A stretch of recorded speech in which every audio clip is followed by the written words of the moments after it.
ओम कृपा निधानम अज्ञानिवारणम सृष्टि संचालकम वरहम रूपम शिवरूपम विष्णु देव नमस्तुते। বুঝতে পারলেন না, মাথার উপর দিয়ে চলে গেল। ইনশাআল্লাহ বুঝাবো। কি বলেছেন কপিল মুনিজি?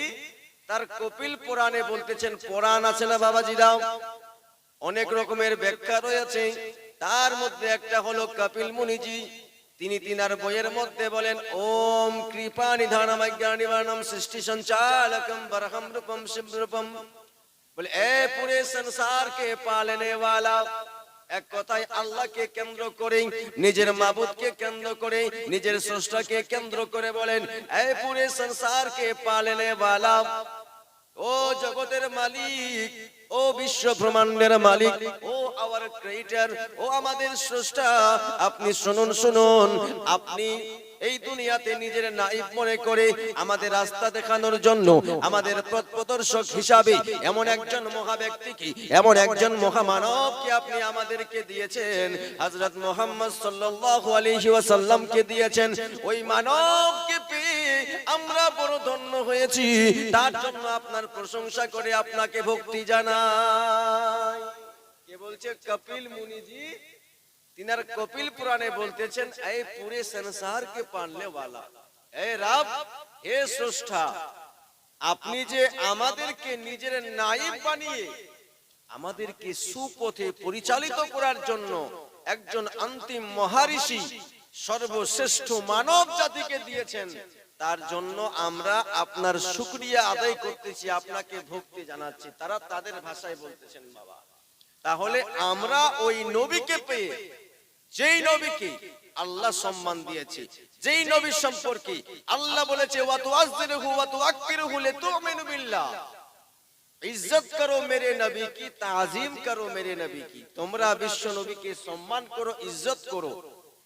তো দুনিয়াতে যখন শিক্ষক হচ্ছে, শিক্ষক যখন ক্লাসরুমে আসে, শিক্ষকের জন্য ছাত্ররা দাঁড়িয়ে স্বাগতম জানাই, তাহলে যে সারা জগতের শিক্ষক, সেই নবীর জন্য সুন্নিরা দাঁড়াবে না? করে জোরে বলুন ইনশাআল্লাহ দাঁড়াবো। ওটাই তো কিয়াম বাবাজিরা। তো আমার বাবাজি ভাইয়েরা, তো শেষ নবী আমাদেরকে কতটা ভালোবাসেন বাবা। আমরা বিশাল সৌভাগ্যবান, আমরা এতটা সৌভাগ্যবান যে প্রিয় নবী আমাদের জন্য কেঁদেছেন, কাঁদতেছেন, কাঁদবেন, আমাদের ছেড়ে দিবেন না। আমাদের জন্য কেঁদেছেন, কাঁদতেছেন, কাঁদবেন।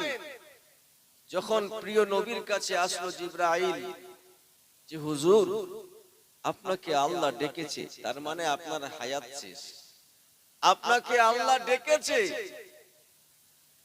ব্রাদার মুসলমান, প্রিয় নবীর চোখে জল, ওয়া হুয়া ইয়াবকি ওয়া ইয়াকুল, আল্লাহ রাসূলের চোখে জল। মুসলমান, আপনার মা বাবা থেকে নবী আপনাকে বেশি ভালোবাসেন। ইনশাআল্লাহ এখনই বুঝতে পারবেন, যেই নবীর জন্য পণ্ডিতেরা কান্না করেছে কিন্তু ঈমান নিয়ে আসেনি, তাদের ব্যাপার, তাদের খবরটা তারা দেবে। কিন্তু বাবা, নবীর প্রশংসা করতে জওহরলাল নেহরু ভুলে যাননি, নবীর প্রশংসা করতে মহাত্মা গান্ধী ভুলে যাননি, নবীর প্রশংসা করতে হিন্দু ধর্মের বড় বড় পণ্ডিতেরাও পিছু হাঁটেনি।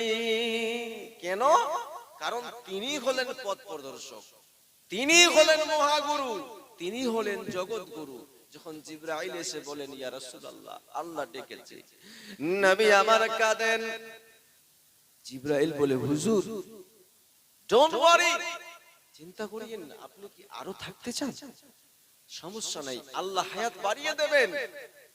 নবী আমার বলে, জিবরাইল না, সেই জন্য কাঁদি নাও, আমি চলে যাব তার জন্য কাঁদি নাও। বিশ্ব নবী আমার বলেন, আমি আমার জন্য কাঁদি নাই, আমার সন্তানাদির জন্য কাঁদি নাই, আমি আমার বংশের জন্য কাঁদি নাই।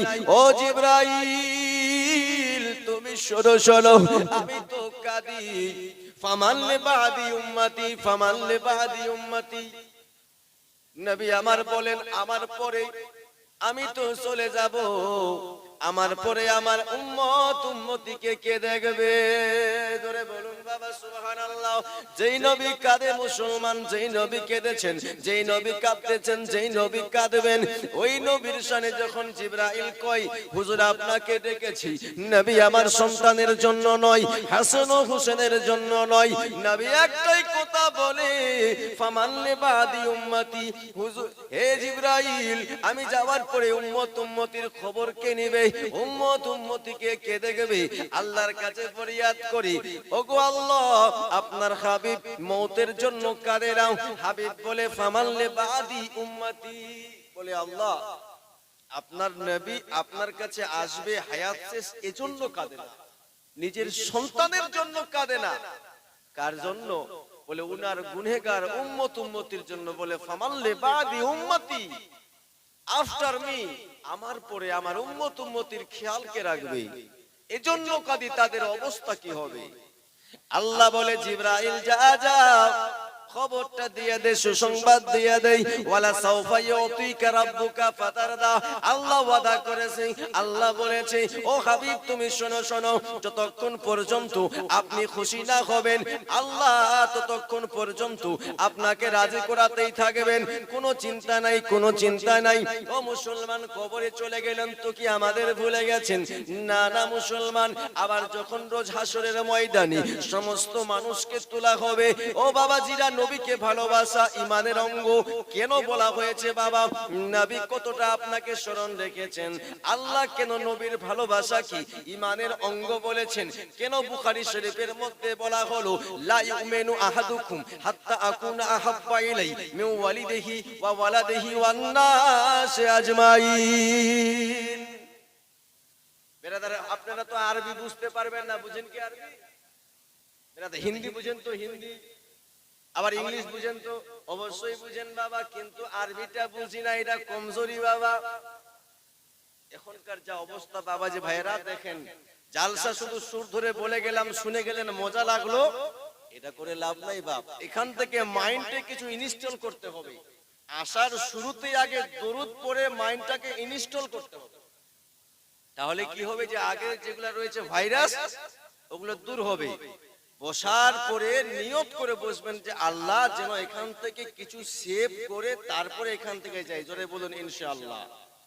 তো এখনকার যে অবস্থা বাবাজি ভাইরা, কি বিয়ে পড়াতে যাই কিনা আমরা? বিয়ে পড়াতে তো কি করতে হয়? তওবা ইস্তিগফারুল্লাহ পড়াতে হয়, 5 কলমা পড়ো, আমানতু বিল্লাহ পড়াও।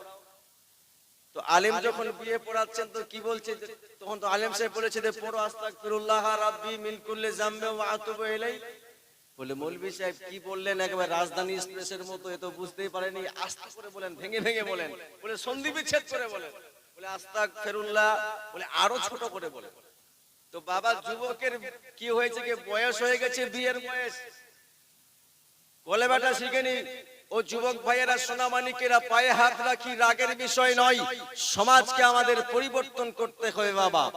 তোমার বিয়ের বয়স হয়ে গেল, ভোটার কার্ড হয়ে গেল, কিন্তু আমি যদি কলমাটাই না জানি, সমাজে একটা করে আইন চালু করে দেবেন, যারা যেই সময় বিয়ে পড়াতে যাবে মৌলভী সাহেব যদি এটা করা হয় তো ভালো হবে, মনে হয় যে বিয়েটা আটকে দিন, যে বিয়েটা তোমার 3 মাসের জন্য পেন্ডিং থাকলো, এগুলা শিখবে তারপরে আবার বিয়ে হবে, দেখবেন যে ওই 1 সপ্তাহে শিখে চলে আসবে। বলে আমার বিয়ে ঠিকঠাক হয়ে গেছে, বিয়েটা এগুলো করা যায়? ও দেখবেন যে 3 মাসে নয় 1 মাসে মুখস্থ করে চলে আসে, মৌলভী সাহেব বেহাদান মুখস্থ হয়ে গেছে। বাবা বলবে কিনা? ও যুবক সোনামানিকেরা, আফসোসের বিষয় বাবা, বাংলা পড়লাম, ইংরেজি পড়লাম, লাইফ সায়েন্স পড়লাম, ফিজিক্যাল সায়েন্স পড়লাম, জিওগ্রাফি, হিস্ট্রি, কেমিস্ট্রি ইত্যাদি ইত্যাদি সবকিছু পড়লাম, কিন্তু সমস্যা হলো না।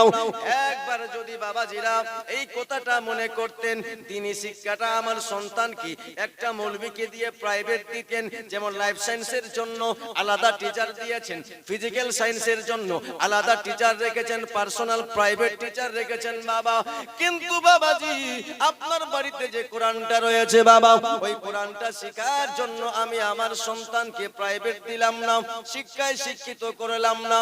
এদিকটা পরে আসতেছি বাবা। কোথায় ছিলাম যে নবীর ভালোবাসা ইমানের অঙ্গ কেন বলা হলো?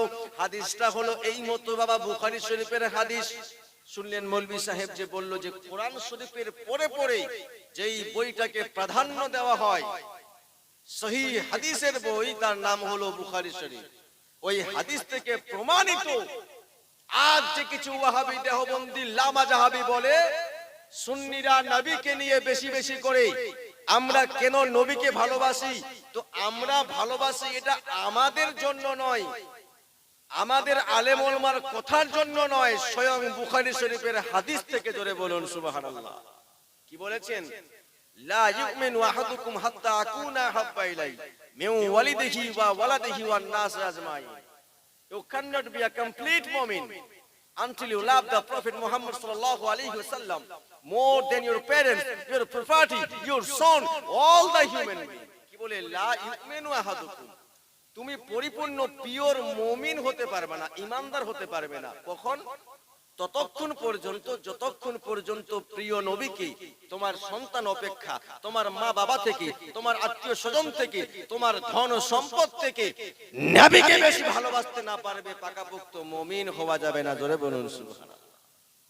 বিরাদার, বুখারী শরীফের হাদিস যে সব থেকে যদি নবীকে বেশি ভালোবাসতে না পারি তো আমরা পাকাপোক্ত মুমিন হতে পারবো না। তার জন্য অন্য ধর্মও বলে ওম আমানা পুত্র জনম সুমিকানা গুরুবার হাম মেনা মুসমা, মা আমেনার গর্ভে এমন এক সন্তান আসবে যে হবে জগৎ গুরু। বেরাদার, তো বাবাজি ভাইয়েরা, নবী আমার আমাদেরকে ভুলে যাননি, হায়াতের জন্য কাঁদেননি। আবার চলুন সেখানে ফ্ল্যাশব্যাকে একটু যান বাবা। এবার যখন কবরে নবীকে তোলা হবে হাসরের ময়দানে, জিবরাইল এসে বলবে ইয়া রাসূলুল্লাহ সময় হয়ে গেছে হাসর। তখন নবী আমার বলবে ও জিবরাইল শোনো শোনো। নবী আচমকা উঠবেন, উঠার পরে এমন ভাবে বলবেন ওয়া হুয়া ইয়াবকি ওয়া ইয়াকুল, নবী আমার কাঁদবেন আর বলবেন জিবরাইল আমার উম্মতি কি জাহান্নামে চলে গেছে নাকি? নবী তখনও ভুলেন না, বলে জিবরাইল আমাকে উঠাতে এসেছে, উম্মতি কই? আয় না উম্মতি, where is my ummah, where is my follower? আমার উম্মতিরা কই জিবরাইল, আমার উম্মতি কই? জিবরাইল বলবেন ইয়া রাসূলুল্লাহ এখনো কাউকে তোলা হয়নি, সর্বপ্রথমে আল্লাহ আপনার কাছে আসতে বলেছে, আপনাকে তুলতে বলেছে। ইয়া রাসূলুল্লাহ আপনি টেনশন করিয়েন না, আল্লাহ বলেছে ইতি হাবিবি আলা মাকামিল মাহমুদ। ও জিবরাইল যাও আমার রাসূলকে মাকামে মাহমুদে নিয়ে আসো। ওটা হলো একটা বিশাল সুন্দর জায়গা, হাই পজিশনের জায়গা, মাকামে মাহমুদ। বলে হুজুর আপনাকে আল্লাহ মাকামে মাহমুদে ডেকেছে, আল্লাহ বলেছে ইতি হাবিবি আলা মাকামিল মাহমুদ, আমার নবীকে মাকামে মাহমুদে নিয়ে আসো। এবার যখন সেখানে আল্লাহ রাসূলকে নিয়ে যাওয়া হবে, আল্লাহর কাছে বলবে আল্লাহ আমি এখানে হাই পজিশনে বসে থাকবো আর আমার উম্মতি জাহান্নামে যাবে, হবে না আল্লাহ, আমি বসতে পারবো না। আল্লাহ বলবে হাবিব তোমার পজিশন নাও, take your position, take your position, তোমার পজিশন নাও। কিন্তু নবী আবার বলবে আল্লাহ আমি যদি বসে থাকি আমার উম্মতির জন্য দৌড়াবে তো দৌড়াবে কে? হাসরে নয় মিজানের পাল্লায় উম্মতির গুনাহগুলো যখন ভার হয়ে যাবে সেখানে সামলাবে তো সামলাবে কে? পুলসেরাত, হীরার চাইতে ধার, চুলের চাইতে অধিক চিকন, সেখানে সুপারিশ করবে তো করবে কে? আল্লাহ আমি বসতে পারবো না। আল্লাহ খুশি হয়ে বলবে হাবিব টেনশন করিও না, টেনশন করিও না। তখন জিবরাইল বলবেন ও বিরাদার মুসলমান, আল্লাহ রাসূল যখন পুলসেরাতের দিকে রওনা হবেন, ওগো আল্লাহ আমার উম্মতিকে বাঁচাতে হবে, বাঁচাবে তো বাঁচাবে কি? পুলসেরাতে জিবরাইল আল্লাহর কাছে দোয়া করেছিল, আল্লাহর কাছে ফরিয়াদ করেছে কি বিরাদার মুসলমান, আল্লাহ আমি যেন উম্মতে মুহাম্মাদের জন্য ওই পুলসেরাত যেই রাস্তাটা হলো হীরার চেয়ে ধার, ওই রাস্তা যেন আমি হাওড়া ব্রিজ বানাতে পারি। ওই জিবরাইলের যে দুইটা ডানা রয়েছে বাবা, আল্লাহর কাছে বলে আল্লাহ আমি আমার ডানাগুলিকে তোমার হাবিবের উম্মতির জন্য বিছায় দিয়ে পুল বানাতে চাই। জোরে বলুন সুবহানাল্লাহ। তার জন্য তো আলা হযরত বলেছিলেন পুল সে উতারো রাহ গুজর को खबर न हो, गुजर को खबर न हो, जिब्रील पर बिछाए तो पर को खबर न हो। बोले जिब्रील पर बिछाए तो पर को खबर ना हो, যে উম্মতে মুহাম্মদ এমন ভাবে পার হবে। আজ যে আমরা নবীকে নূর মানি, ওই পুলসেরাতের নিচে যে জাহান্নামের আগুনটা থাকবে, ওই আগুন আওয়াজ দিয়ে বলবে জুজিয়া মুমিন ফাকাদ আতফা নূরুকা লাহাবি। লেখা আছে এই হাদিসটা খাসাইসে কুবরা কিতাবের মধ্যে। সে আগুন বলবে জুজিয়া মুমিন ফাকাদ আতফা নূরুকা লাহাবি, ও মুমিন হারি আপ, ফাস্ট, তাড়াতাড়ি পার হয়ে যাও। কারণ হলো তোমার টেনশন নেই, তোমার নূর হচ্ছে আমি যে আগুন আমার ক্ষমতাকে শেষ করে দিয়েছে। জোরে বলুন সুবহানাল্লাহ। আর যারা নূর মানে না তারা এই লাভ অ্যাডভান্টেজ পাবে না। আমরা নবীকে নূর মানি, ওই আগুন বলবে হে মুমিন তাড়াতাড়ি পার হয়ে যাও, তোমার নূর আমার ক্ষমতাকে শেষ করে দিয়েছে। বলুন সুবহানাল্লাহ। তাহলে সেই নবীকে আমরা এতক্ষণ অবধি কি বুঝতে পারলাম বাবা? যে প্রিয় নবীকে সবার থেকে বেশি ভালো না বাসলে পাকাপোক্ত মুমিন হওয়া যাবে না, পাকাপোক্ত মুমিন হওয়া যাবে না বেরাদার মুসলমান। আর সেই নবীকে যদি আমরা বলি যে আমাদের বড় ভাইয়ের মতো, আমাদের মতো, এর মতো বলা যাবে বাপ? প্রিয় নবী কারো মতো নয়, সাহাবীদের মতো নয়। তো যদি সাহাবীদের মতো না হয়, সমস্ত মানব জাতির মধ্যে প্রিয় নবীর পরে সাহাবীরা উত্তম, সাহাবীরা সর্বোত্তম। তো প্রিয় নবী যদি সাহাবীদের মতো না হয় তো আমাদের মতো কেমন করে হবে? বলুন সুবহানাল্লাহ। তো বেরাদার মুসলমান, স্মরণ রাখতে হবে যে ঈমান হলো মূল মন্ত্র। ঈমান হলো ব্যাংক অ্যাকাউন্টের মতো, যে ঈমান যদি আপনার থাকে তো আপনি যে পয়সা ডিপোজিট করবেন অ্যাকাউন্টে জমা হবে। আপনার এই নামাজ, রোজা, নেক আমল এগুলো হলো ব্যালেন্স। তো ঈমান হলো ওই অ্যাকাউন্ট যদি না খুলেন তো ঈমানের ওই জিনিসগুলো ডিপোজিট হবে না। সর্বপ্রথমে আমাদের আল্লাহ তাআলা ঈমানকে মজবুত করার তৌফিক দিক। সকলে বলি আমিন সুম্মা আমিন। আসুন একবার দরুদ শরীফ পাঠ করি। আল্লাহুম্মা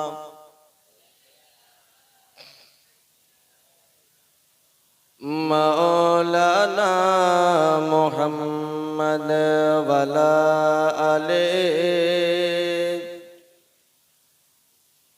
মাওলানা মুহাম্মদ। তো যাই হোক বাবাজি ভাইরা এবং আমার এই জায়গার মধ্যে যেহেতু মা বোনদের সংখ্যাও প্রায় বেশি আছে, সব জায়গাতেই বেশি, তো আপনাদেরকে ইনশাআল্লাহ এখন শোনাবো একটি গুরুত্বপূর্ণ একটি জিনিস।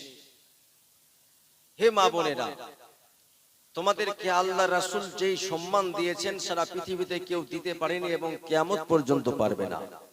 তোমাদের জন্য জান্নাত পাওয়াটা অতি সহজ। তোমাদেরই মতো একজন মহিলা, একজন রমণী, তার কতটা জ্ঞান ছিল, কতটা ইন্টেলেকচুয়াল ছিল যে আল্লাহ রাসূলের সাহাবীদের মধ্যে দ্বিতীয় খলিফা হযরতে ফারুকে আজমের ভুল ধরেছিল। যেই ফারুকে আজম সম্পর্কে আল্লাহর নবী বলেছেন যে আমার পরে কেউ যদি নবী হতো তাহলে ফারুকে আজম হতো। বলুন সুবহানাল্লাহ, কত বড় কথা। এবং সেই ফারুকে আজমের ভুল ধরেছিলেন একটি মহিলা, একটি মেয়ে, তোমাদেরই মতো মেয়ে।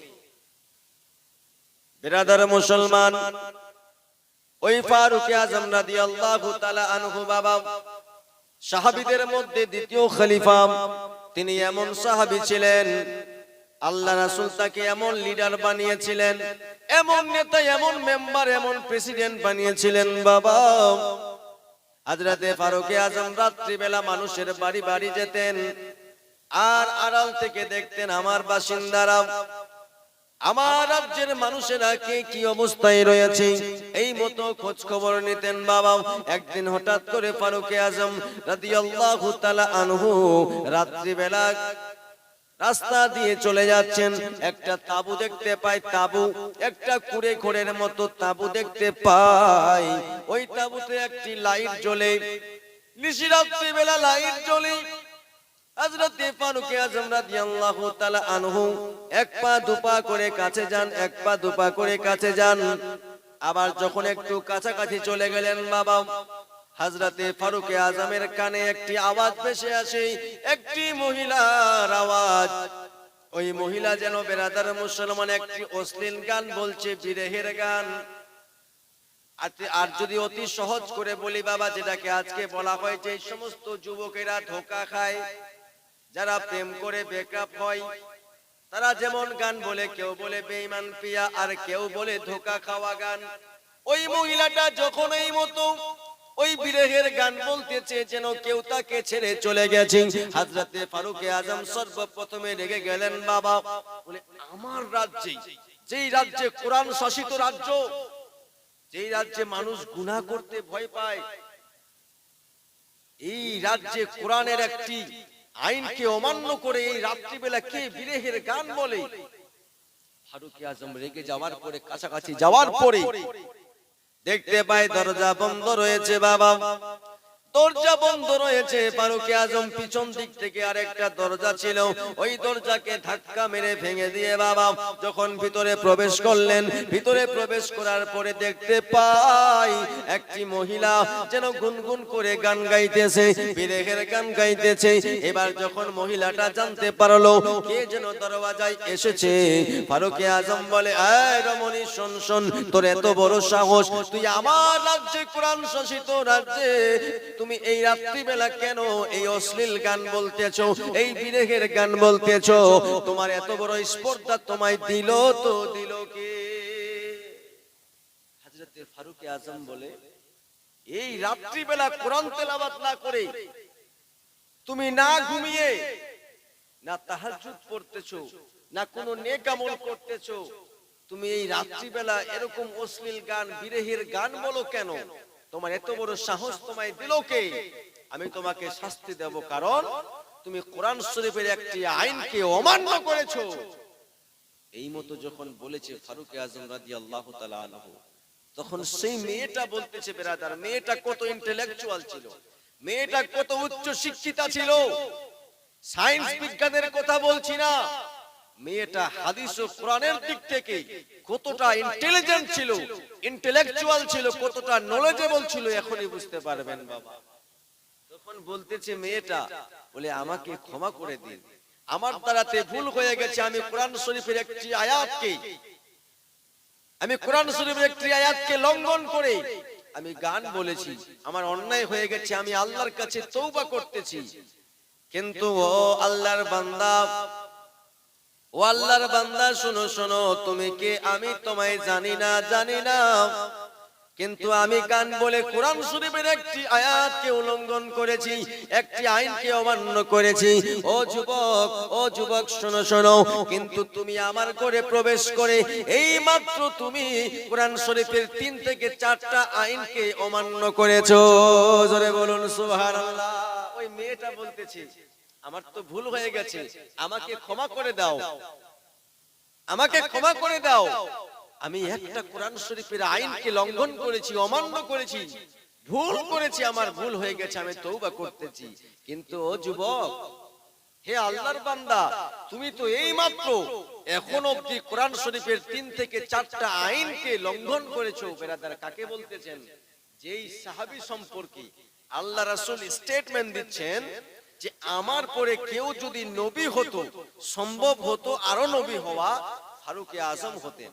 সেই ফারুক আজমের ভুল ধরতেছে মেয়েটা, কিন্তু ফারুক আজমকে চিনে না মেয়েটা, কিন্তু নাম শুনেছে ফারুক আজম, বড্ড ভালো মানুষ। এবার যখন এই কথা বলেছে বাবা, ফারুক আজম যেন মনে মনে রাগ হয়, আজ যেন মেয়েটার দিকে তাকাই, কিন্তু ফারুক আজম তো আজকালকের নেতাদের মতো নয়, আজকালকের নেতাদের মতো নয় বাবা, যে আমি তো নেতা, আমার তো বড় পজিশন, আমি তো কয়েকটা পদের মালিক, আমার কেন মানুষ ভুল ধরবে? না না মুসলমান, ফারুক আজম চিন্তা করলেন, আল্লাহ, আমার দ্বারা যদি ভুল হয় তো বড় ভুল হয়ে যাবে, আমাকে রাজ্যের প্রেসিডেন্ট বানিয়েছো, আমার যদি অন্যায় হয়, মানুষ অন্যায় করতে শিখবে।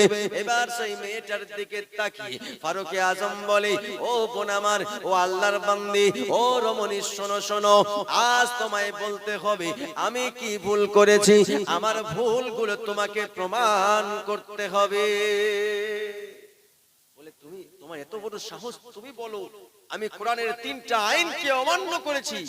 বলে, হ্যাঁ সত্য, ইট ইজ রিয়েল, আমি গান বলে একটা আইনকে অমান্য করেছি, আর তুমি আমার ঘরে ঢুকে এই মাত্র এখনো অবধি টিল নাও 3টা কোরআন শরীফের আইনকে তুমি লঙ্ঘন করেছো, তোমার শাস্তি। আমি তোমার নামে বিচার দেব কার কাছে জানো? এই জামানার প্রেসিডেন্ট, বড় ভালো মানুষ ফারুক আজমের কাছে। বলুন সুবহানাল্লাহ। আর তিনি কার সঙ্গে কথা বলতেছেন? ফারুক আজমের সঙ্গে। কারণ তিনি আমাদের আজকালকের মতো নেতা ছিলেন না। রাগ করি না কেউ থাকলে নেতা। আজকালকে নেতা যখন ভোট হয় তো আপনাকে বেহাই বলবে, সংগ্রা বলবে, চায়ের দোকান ফ্রি। আর ভোট যখনই পার হয়ে গেল তখন পাবেন না আর একটাও বিড়ি। এই নেতা মন্ত্রীরা থাকলেও শুনেন, ফারুক আজমের জীবনী পড়লে যদি উনার মতো হতে পারেন, আপনাকে জীবনে কেউ হারাতে পারবে না। বলুন সুবহানাল্লাহ। ফারুক আজম রাত্রিবেলা উঠে উঠে দেখতেন কার বাড়িতে খাবার নেই, কে কি অবস্থায় আছে, কার বাড়িতে রাত্রিবেলা ঠান্ডায় কাঁপতেছে। এই মতো তিনি প্রেসিডেন্ট ছিলেন, নেতা ছিলেন। এবার যখন ফারুক আজম বলে মেয়েটাকে, ও মহিলা বলো, রমণী বলো, আমার ভুলগুলো বলো।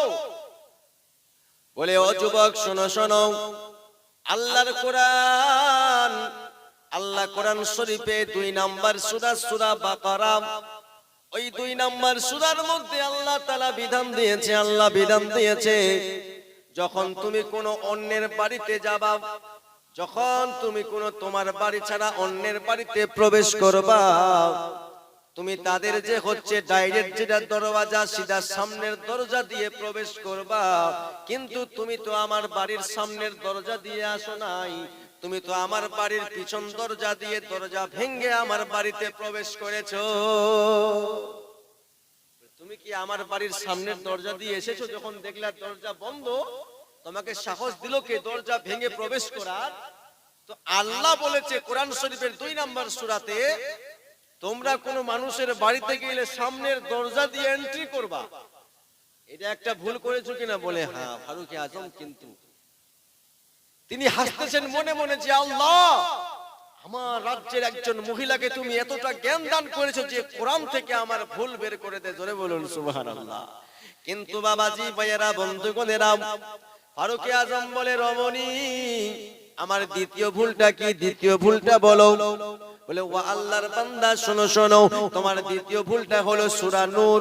আল্লাহ তাআলা সূরা নূরের মধ্যে আল্লাহ ঘোষণা দিয়েছেন, যখন তুমি কোনো বাড়িতে, যখন তুমি বাড়িতে প্রবেশ করবা, ওই বাড়িতে প্রবেশ করার সময় তোমার বাড়ি বাদ দিয়ে অন্যের বাড়িতে যখন যাবা, তোমাকে দরজা থেকে নক করতে হবে, দরজা থেকে এলাম বাজাতে হবে, দরজায় গিয়ে তোমাকে কলিং বেল, তার মানে হলো আগে আওয়াজ দিতে হবে। এই যে আজকাল দেখছেন না বাড়িতে কলিং বেল, সুইচ টিপলে কলিং বেল, এই কলিং বেলের সিস্টেম দিয়েছে ইসলাম। জোরে বলুন সুবহানাল্লাহ। আল্লাহ কোরআন শরীফে কলিং বেলের সিস্টেম দিয়েছে। যখন কোনো মানুষের বাড়িতে যাবা, আগে আওয়াজ দিতে হবে, কারণ যে বাড়ির মানুষেরা কি অবস্থায় আছে, কি পজিশনে আছে তুমি তো জানো না। তার জন্য তোমাকে আগে কলিং বেল ব্যবহার করতে হবে, আওয়াজ দিতে হবে।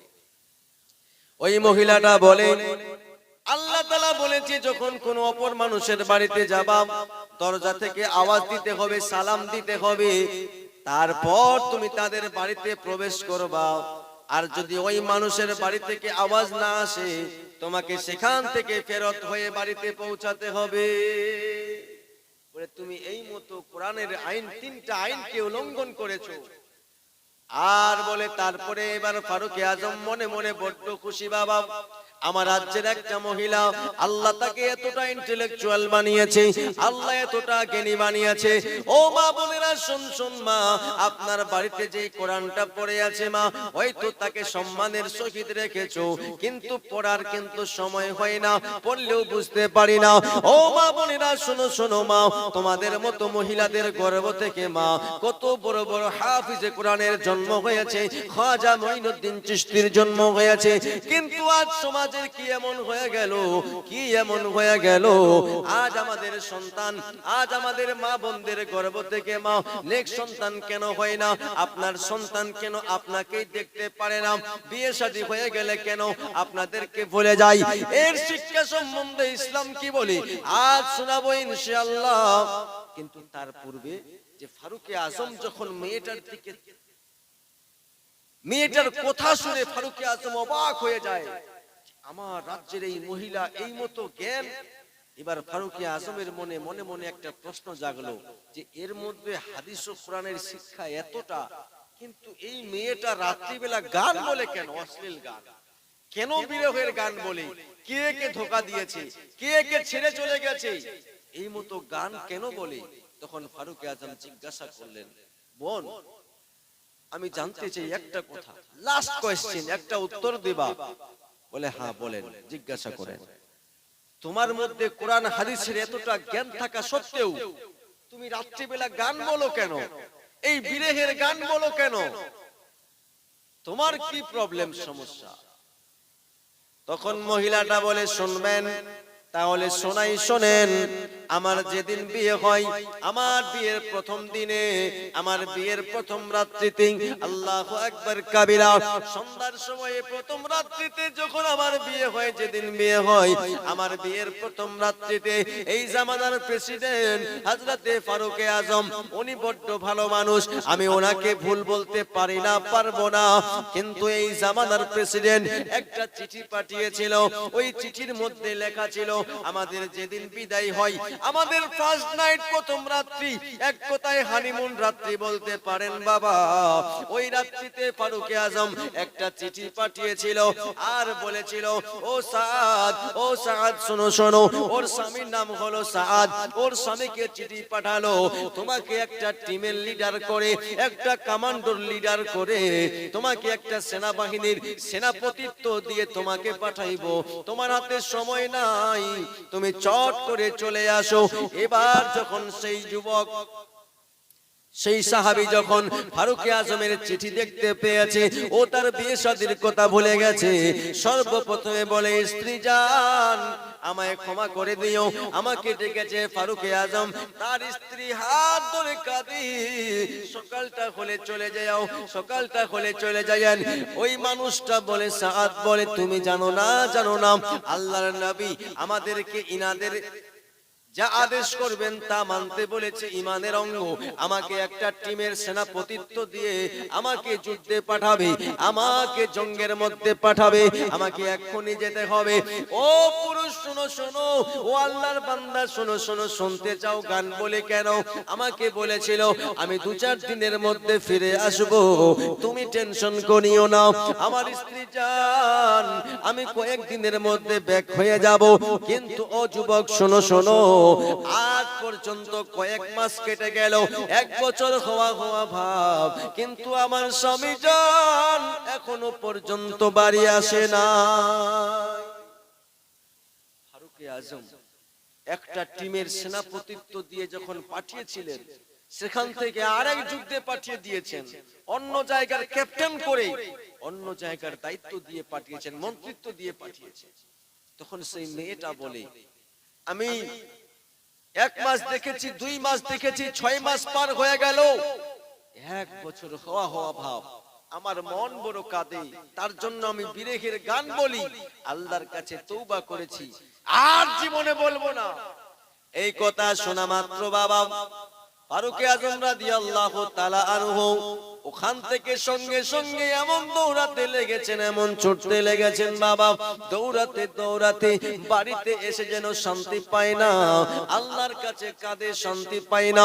আসার পরে ফারুক আজম সম্ভবত নিজের বউ কিংবা নিজের মেয়েকে, স্ত্রী কিংবা নিজের মেয়েকে জিজ্ঞাসা করে, ও আমার বিটি, ও আমার বেটি, শোনো শোনো, ও মা শোনো শোনো, একটা প্রশ্ন করতে চাই, ওই প্রশ্নের উত্তরটা তোমায় দিতে হবে। ও বেটি আমার শোনো শোনো, একজন মহিলা তার স্বামীকে ছাড়া সুখে শান্তিতে কয় মাস পর্যন্ত থাকতে পারে? বলে, আব্বা এই প্রশ্ন জিজ্ঞাসা করো কেন? বলে, বেটি তাড়াতাড়ি বলো, কারণ ওই সমস্ত ব্যক্তিরা গুনাহকে বড় ভয় পেতেন, জানা অজানাই যদি একটু গুনাহ হয়ে যায় কবরকে, হাসরকে ভয় করতেন, অথচ আল্লাহর নবী তিনাদেরকে জান্নাতের সার্টিফিকেট দিয়েছেন, বলুন সুবহানাল্লাহ। বলে, বেটি বলো। তখন তিনার মেয়েটা বলেছিল কিংবা স্ত্রী বলেছিল, ও আব্বা জান শোনো শোনো, একজন মহিলা তার স্বামীকে ছাড়া শান্তিতে থাকতে পারে খুব জোর 3 থেকে 4 মাস পর্যন্ত, না হলে ওই স্বামী ছাড়া ওই মহিলার বড় কষ্ট হয়, ওই সংসারে বড় কষ্ট হয়। ও বাবাজি, ভাইরা, বন্ধু বন্ধুগণেরা, সঙ্গে সঙ্গে ফারুক আজম ইমার্জেন্সি কল করলেন, ইমার্জেন্সি চিঠি পাঠালেন, যাও আমার সাহাবীরা দেখো ওই সাদ কোন রাজ্যে রয়েছে, ওই সাদ কোন ডিপার্টমেন্টে রয়েছে, সঙ্গে সঙ্গে ইমার্জেন্সি ঘোষণা করে ওকে ছুটি দিয়ে দাও আর তাকে বাড়ি যাওয়ার জন্য ডেকে পাঠাও। সাদকে সঙ্গে সঙ্গে ওই জায়গা থেকে ছুটি করিয়ে বলে, ও সাদ যা যা, তুই চট করে বাড়ি যা, যতক্ষণ পর্যন্ত তুই বাড়ি পৌঁছাবি না আমি শান্তি পাবো না। আমাকে না জানি আল্লাহ ক্ষমা করবে কি করবে না, আমি আল্লাহ তাআলাকে খুশি করতে পারবো না। তোমার যদি স্ত্রীর একটু গুনাহ করে আমায় ভয় লাগে, আল্লাহ আমায় ক্ষমা করবে না। এই মতো বাবাজি ভাইয়েরা, সঙ্গে সঙ্গে ফারুক আজম রাদিয়াল্লাহু তাআলা আনহু ওই সেনাপতিদের মধ্যে ঘোষণা করলেন ছুটি ঘোষণা। কি করলেন ঘোষণা? ছুটি ঘোষণা করলেন যে এখন সেনাপতিদের মধ্যে 3 মাস পরে 1 মাস ছুটি, তারা 9 মাস ডিউটি করবে, বলুন সুবহানাল্লাহ। আর আজকেও ইন্ডিয়ান আর্মিতে দেখবেন যে 3 মাস পরে 1 মাস ছুটি, এই আইনটা করা হয়েছে ফারুক আজমের সিস্টেম থেকে, জোরে বলুন সুবহানাল্লাহ। ওই ফারুক আজমের জীবনে কে আমরা শুধু নই, অনেক মানুষ পড়ে। তো ওই সেনাপতিদের মধ্যে যেমন আজকে ইন্ডিয়ান আর্মিতে 3 মাসে 1 মাস ছুটি হয়, খোঁজ খবর নিয়ে দেখবেন, কিংবা 4 মাসে 1 মাস ছুটি হবে। সেই মতো ফারুক আজম সেখান থেকে ছুটি ঘোষণা করলেন যে সমস্ত সেনাপতিদেরকে বলে দাও তারা 3 মাস পর পর 1 মাসের জন্য বাড়ি যাবে, বলুন সুবহানাল্লাহ। এবার যখন মহিলাটা আছে বাড়িতে, তার স্বামী যখন বাড়িতে প্রবেশ করলো, হঠাৎ করে মহিলাটা দেখতে পাই আমার স্বামী বাড়িতে এসেছে, সঙ্গে সঙ্গে বড্ড খুশি হয় আর বলে, তুমি বাড়িতে এলে? বলে হ্যাঁ, কিন্তু একটা প্রশ্ন করতে চাই, ও আমার স্ত্রী বেগম সাহেবা, তোমার কাছে কেউ কি এসেছিল নাকি?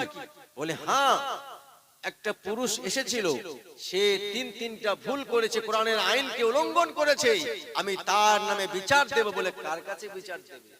বলে এই জামানার প্রেসিডেন্ট, আমি ফারুক আজমের কাছে বিচার দেব।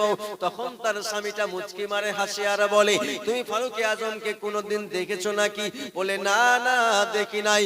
ও আমার স্ত্রী জান, শোনো শোনো, তুমি বড্ড সৌভাগ্যবান, তোমার কপালটা বড্ড ভালো, তোমার কাছে স্বয়ং ফারুক আজম রাদিয়াল্লাহু তাআলা আনহু এসেছিলেন, এই জামানার প্রেসিডেন্ট তোমার কাছে এসে তোমার খোঁজ খবর নিয়ে গেছে, বলুন সুবহানাল্লাহ।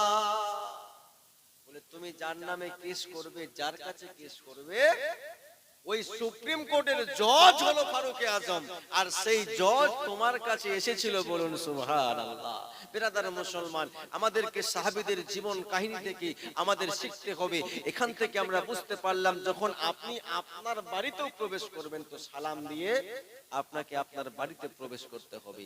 কারণ আপনার বাড়িতে আপনার মেয়ে রয়েছে, কিংবা আরো অন্যান্য মহিলা থাকতে পারে, তারা কি অবস্থায় আছে আপনি জানেন না, তার জন্য দরজায় গিয়ে সালাম করতে হয়, আওয়াজ দিয়ে বাড়িতে প্রবেশ করতে হয়, আর সব সময় সামনের দরজা দিয়ে প্রবেশ করতে হবে। আর যদি অন্যের বাড়িতে যান, আগে দরজা থেকে আওয়াজ দিয়ে অনুমতি নিতে হবে যে আমি কি বাড়িতে আসতে পারি নাকি। কিন্তু আজকালকের সমস্যা, বাবা নিজের যদি বাবা হয় আর যদি বাড়িতে মেয়ে থাকে, তবু আগে আওয়াজ দেওয়ার কথা। ইসলাম বলে তোমার মেয়েটা কি অবস্থায় আছে, কিন্তু আজকে বাবাজি ভাইয়েরা বন্ধুগণেরা অন্যান্য পুরুষ চলে আসে কিন্তু তবু আওয়াজ দেয় না। ইসলাম যেটা সিস্টেম দেয় বাবা, ওই সিস্টেমে কোনোদিন অন্যায় হবে না, ওই সিস্টেমে সমাজ সুস্থ থাকবে, ওই সিস্টেমে ধর্ষণ হবে না, ওই সিস্টেমে রেপ হবে না। ইসলাম যে সিস্টেম দিয়েছে, আর যদি মুসলমান দুনিয়ার মানুষ যদি ইসলামকে ফলো করতাম, যদি পরিপূর্ণভাবে ইসলামকে জানতে পারতাম বাবা, আমাদের সমাজে কোনোদিন অশান্তি হতো না। তো ওই সিস্টেমগুলো দিয়েছে আমাদের নবী পাক সাল্লাল্লাহু আলাইহি ওয়াসাল্লাম। ওই বিশ্ব নবী এমনও একজন মানব ছিলেন, আল্লাহ কোরআন শরীফে বিশ্ব নবীকে বলেছেন যে তুমি বলে দাও আমি তোমাদেরই মতো হিউম্যান বিইং, মানুষ, কিন্তু আমরা বুঝতে পারি না, বিশ্ব নবীকে বলি বড় ভাইয়ের মতো। আল্লাহ বলেছেন তোমার যেমন হাত আছে তদ্রূপ আল্লাহ রাসূলের হাত রয়েছে, কিন্তু তোমার মতো মানব শারীরিক ভাবে আবার দেখতে গেল সেভাবেও নয়। কিন্তু তোমরা এখান থেকে শিক্ষা অর্জন করবে এটাই যে তোমাদের মধ্যে থেকে তোমার মা যেমন তোমায় জন্ম দিয়েছে তদ্রূপ তাকেও একজন মা জন্ম দিয়েছে, তোমাদের মধ্যে বাস করেও তিনি কতটা আবিদ ছিলেন, আল্লাহকে স্মরণ করতেন, কতটা কষ্ট করে জীবন যাপন অতিবাহিত করেছেন, এই শিক্ষা আমাদেরকে আল্লাহ দিয়েছেন। এইভাবে বলুন সুবহানাল্লাহ।